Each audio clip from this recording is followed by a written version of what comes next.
Hello friends, welcome back our channel. आप सभी का आपके अपने चैनल पर स्वागत है और आज हम बात करने वाले हैं एमपी के अंदर बिजली विभाग में आपकी वैकेंसीज आई हैं और आप देख सकते हो 9 दिसंबर 2024 का ये विज्ञापन है और सीधी भर्ती आप इसको बोल सकते हो। काफ़ी सारे पदों पर ये भर्ती आई है और एक अच्छी खासी जो पोस्ट आप बोल सकते हो, जैसे इंदौर, जबलपुर अलग अलग जो है ये नाम है, भोपाल और जबलपुर। ठीक है, ये आपकी वेबसाइट्स हैं जहाँ जहाँ आप जिसके लिए वो करना चाहो। तो सबसे पहले देखो 1818 पदों पर कार्यालय सहायक श्रेणी, है ना, इसकी जो है आपकी भर्ती है जिसमें आपको बता रखा है कि भाई जनरल कैटेगरी में कितनी पोस्ट है और लेडीज के लिए कितनी है और ये सारी चीजें यहाँ पे मेंशन है।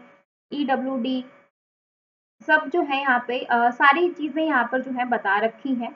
अब ये वाली जो वैकेंसी है ये इंदौर में है। इंदौर में टोटल 328 पदों पर है। आप यहाँ पर देख सकते हो कि 87% यानी कि 1818 जो वैकेंसी है वो आपकी 87% है।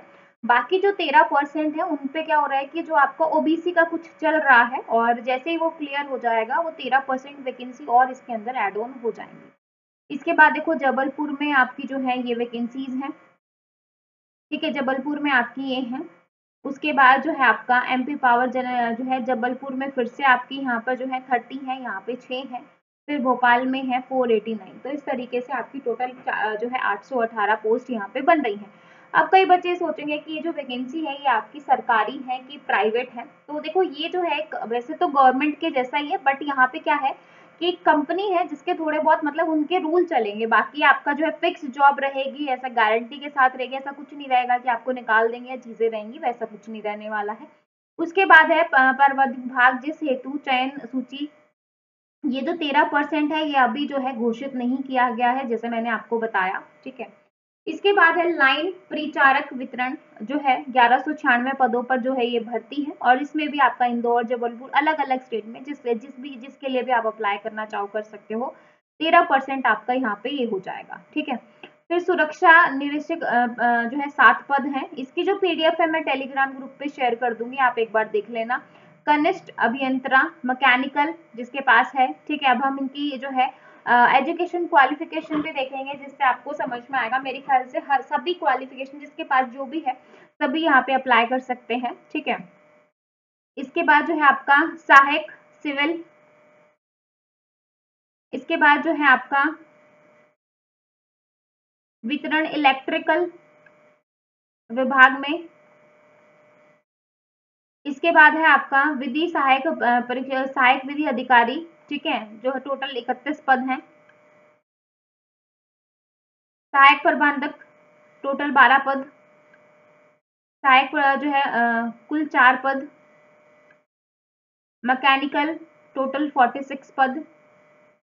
इलेक्ट्रिकल संयंत्र सहायक टोटल 28 पद। औषधि संयोजक फार्मासिस्ट 2 पद। भंडार सहायक 18 पद। कनिष्ठ शिखर लेखक 18 पद। एनएम 5 पद। ड्रेसर पट्टीबंधक 3 पद। स्टाफ नर्स का 1 पद है। लैब टेक्नीशियन का जो है प्रयोगशाला 5 पद है। मतलब एक तरीके से सारे हैं यहाँ पे, है ना। अगर आप जो इंटरेस्टेड हो तो डेफिनेटली कर सकते हैं। ईसीजी टेक्नीशियन 6 पद। अग्नि शामक 5 पद। तो आपका जो भी क्वालिफिकेशन मैच करे तो आप देख सकते हो। सुरक्षा सैनिक 31 पद और इस तरीके से आपका टोटल प्रोग्रामर के 6 पद। कल्याण में 3 पद। सिविल प्रचारक 38 पद। तो इस तरीके से आपका जो है ये जो ओबीसी का कुछ चल रहा है, जिसके बाद ये जो 13% है ये भी आपके जो है वो ऐड हो जाएंगे। ठीक है, अब देखो यहाँ पे सीधी भर्ती हेतु विस्तृत नियम एवं शर्तें। क्या क्या नियम है? सेवा शर्तों में जब तक अन्यथा न कहा गया हो, कंपनी जब भी उपयोग किया जाए का अर्थ पूर्ववर्ती राज्य विद्युत मंडल की उत्तरवर्ती कंपनी होगा। अब देखो कार्यालय सहायक के लिए आपके पास 12th जो है वो मैंडेटरी है। उसके बाद आपके पास कंप्यूटर का कोई भी डिप्लोमा होना चाहिए, चाहे वो आपका 1 साल का हो, चाहे वो आपका जो है डोएक हो, या फिर आपने जो है बीई कर रखा हो, एमसीए कर रखा हो, बीसीए कर रखा हो, एमएससी कर रखा हो, आईटी। तो ये अगर आपके पास है तो भाई आप जो है इस पोस्ट के लिए जो है एलिजिबल हो। और आप देख सकते हो कि 818 पदों पर ये भर्ती है। तो जिस भी बच्चे के पास जो जिसको भी है कि भाई टीचिंग में नहीं हो रहा है, जो भी आप ट्राई कर रहे हो कि भाई एटलीस्ट मुझे कहीं तो सरकारी नौकरी मिल जाए, तो डेफिनेटली आप इसके साथ जा सकते हो। ठीक है, इसके बाद जो है आपका लाइन परिचारक, जिसमें आपका जो है 10वीं परीक्षा होना अनिवार्य है। उसके साथ जो आपका एनसीवीटी एससीवीटी मान्यता प्राप्त औद्योगिक प्रशिक्षण संस्था प्राइवेट आईटीआई आपका होना चाहिए, है ना, 2 से 3 वर्ष का, जैसे जिसमें आपका विद्युत काल लाइनमैन वायरमैन, इसके अंदर आपका आईटीआई होना चाहिए। ठीक है, तो ये चीजें दे रखी हैं। 10वीं के बाद जो आईटीआई करते हैं, उसके बाद इसमें भी सुरक्षा उपनिरीक्षक में भी आपका जो है एआईसीटी यूजीसी द्वारा संस्थान से स्नातक यानी कि 10th होना चाहिए। उसके बाद पुलिस, थल सेना, नेवी, आर्म फोर्स, राज्य सरकार, इंटेलिजेंस विभाग, विद्युत मंडल की उत्तरवर्ती कंपनियों को सुरक्षा विभाग में अथवा होमगार्ड में सैनिक लोन, नायक, हवलदार या उच्च पद की कार्यरत जो है जिन्होंने विज्ञापन दिनांक की तिथि को न्यूनतम 3 वर्ष की सेवा पूर्ण की हो, यानी कि एक्स सर्विसमैन की बात हो रही है। ठीक है, फिर है आपका एआईसीटी यूजीसी से जो है आपका यहाँ पे न्यूनतम 65% मार्क्स होने चाहिए और ये सारी चीजें। तो आप देख लेना आपका जो भी सब्जेक्ट है भाई। ठीक है, बीई बीटेक यहाँ पे भी मांगा गया है। मैकेनिकल इंजीनियरिंग में अगर आपका है तो आप कर सकते हो। फिर यहाँ पे इलेक्ट्रॉनिक्स की बात हो रही है, तो बीई बीटेक इलेक्ट्रॉनिक्स वाले भी यहाँ पे अप्लाई कर सकते हैं। एमटेक भी दे रखा है, एमएमआई डिग्री। फिर सिविल वाला है। ठीक है, मार्क्स बता रखे हैं 55% होने चाहिए। फिर जो है आपका इलेक्ट्रिकल, तो ये सारी जो है आपका इलेक्ट्रिकल के लिए भी आपका न्यूनतम 5 साल का जो है अनुभव मांगा गया है इसके अंदर, और ये सारी चीजें हैं। तो आप देख लेना भाई आपका जो भी यहाँ पे जो आपकी क्वालिफिकेशन मैच करे। ठीक है भाई, मैकेनिकल सहायक, फार्मास्टिक्स के लिए आपका वही भंडार सहायक में आपका 12वीं और यूजीसी और ये सारी चीजें, और इसमें भी आपका कंप्यूटर डिप्लोमा, मतलब जो कंप्यूटर साइंस वाले बच्चे हैं पहले वाली वैकेंसी, और भंडार सहायक वाली वैकेंसी में भी कंप्यूटर परीक्षा जो है अनिवार्य है। तो आप इस चीज में जो है एप्लीकेबल है। तो कनिष्ठ जो है सिगर लेखक, इसमें भी जो है आपका बी बीटेक एमसीए बीसीए ये वाले बच्चे जो हैं इसके अंदर भी एलिजिबल हैं। कुल मिला के बात यह है कि जो मास्टर्स मतलब जो बी बीटेक या कंप्यूटर वाले बच्चे हैं, काफ़ी सारी वैकेंसीज हैं जिसमें वो एलिजिबल हैं। एनएमएफ हो गया, फिर आपका स्टाफ नर्स हो गया, लैब टेक्नीशियन हो गया, रेडियोग्राफर हो गया, ईजीसी टेक्नीशियन हो गया, गृह शासक हो गया, प्रकाशक अधिकारी, सुरक्षा सैनिक, प्रोग्रामर में भी आपका जो है कंप्यूटर साइंस आईटी एमसीए उत्तीर्ण होना चाहिए। अनिवार्य विशेष जो है .NET, जावा, PHP प्रोग्रामिंग में प्रोजेक्ट किए गए हों कम से कम 5। उक्त टेक्नोलॉजी में मान्यता प्राप्त संस्थान से सर्टिफिकेट अनिवार्य जो है मतलब जो है कंपलसरी साक्षर संस्थान PSU में न्यूनतम 2 साल का जो है अनुभव होना चाहिए, तभी आप यहाँ पे एलिजिबल होंगे। केवल प्रोग्रामिंग का अनुभव ही मान्य होगा। शैक्षणिक संस्थानों में अध्यापन एवं सॉफ्टवेयर सपोर्ट अनुभव मान्य नहीं होगा।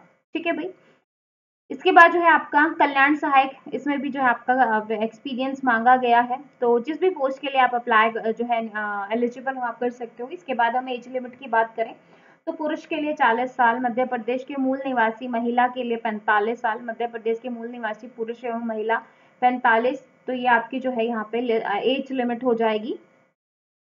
देन जो है ये आपका यहाँ पे दे रखा है। इसके बाद अगर हम बात करें आरक्षण के बारे में बात की गई है। ठीक है, और चयन प्रक्रिया की अगर हम बात करें तो आवेदक को संबंधित पद पर चयन कंप्यूटर आधारित परीक्षा, कंप्यूटर बेस्ड सीबीटी होगा, जिसमें आपका कंप्यूटर आधारित परीक्षा 100 अंकों की होगी, जिसमें प्रत्येक प्रश्न 1 अंक का मतलब 1 नंबर का होगा। कंप्यूटर आधारित परीक्षा हेतु पाठ्यक्रम पद से जो है मतलब आपको जो एक सिलेबस दिया जाएगा उसी में से कंप्यूटर आधारित परीक्षा न्यूनतम जो कट ऑफ है वो 25% होगी, मतलब मिनिमम जो मार्क्स है। ठीक है, बाकी जो है आपकी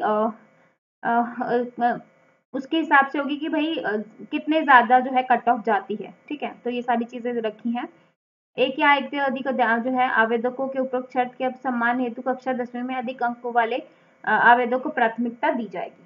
ठीक है, तो ये सारी चीजें यहाँ पे दे रखी हैं। इसके बाद शारीरिक दक्षता हेतु शारीरिक दक्षता उम्मीदवारों की सूची कंपनी वेबसाइट द्वारा जो शारीरिक दक्षता के लिए मतलब ये है कि निम्न लाइन के खंभे पर सीढ़ी की सहायता से 15 किलोग्राम वजन लेकर 2 मिनट में चढ़ना एवं उतरना। तो ये सारी जो है आपकी फिजिकल एक्टिविटी के बारे में बोला गया है। ठीक है, ऊंचाई, सीना, मतलब ये जो है आपका ये बता रखा है कि किसके लिए होना चाहिए ये सारी चीजें। सुरक्षा उप निरीक्षक एवं सुरक्षा सैनिक पद के लिए ये सारी चीजें होनी चाहिए। ठीक है, और कंप्यूटर आधारित परीक्षा जो है आपका, कंप्यूटर आधारित परीक्षा जो है मध्य प्रदेश के शहरों में आयोजित करवाई जाएगी और आवेदक के लिए ऑनलाइन आवेदक पत्र के विवरण में भरते समय दिए गए परीक्षा शहर के विवरण में से अपनी इच्छा अनुसार, मतलब वही है कि जैसे बाकी आप कोई फॉर्म भरते हो तो ऑप्शंस आपको दिए जाते हैं, वही यहाँ पे बताया गया है। शुल्क की बात, यानी कि यहाँ पे अगर बात की जाए कि भाई आपकी जो है टोटल कितना लगेगा, तो 1200 और 600 रुपए, 1200 अनरिजर्व और जो है SC ST वालों के लिए 600 रुपए। तो ये आपका जो है आवेदन आपको कैसे करना है, ऑफिशियल वेबसाइट पे जाना है और वहां जाके करना है, और ये सारी चीजें यहाँ पे मांगी गई हैं। ऑनलाइन पंजीकरण आवेदन जो है वो आपके 24 दिसंबर से शुरू हो जाएंगे, है ना, 24 से शुरू होंगे और 23 जनवरी तक फॉर्म भरे जाएंगे।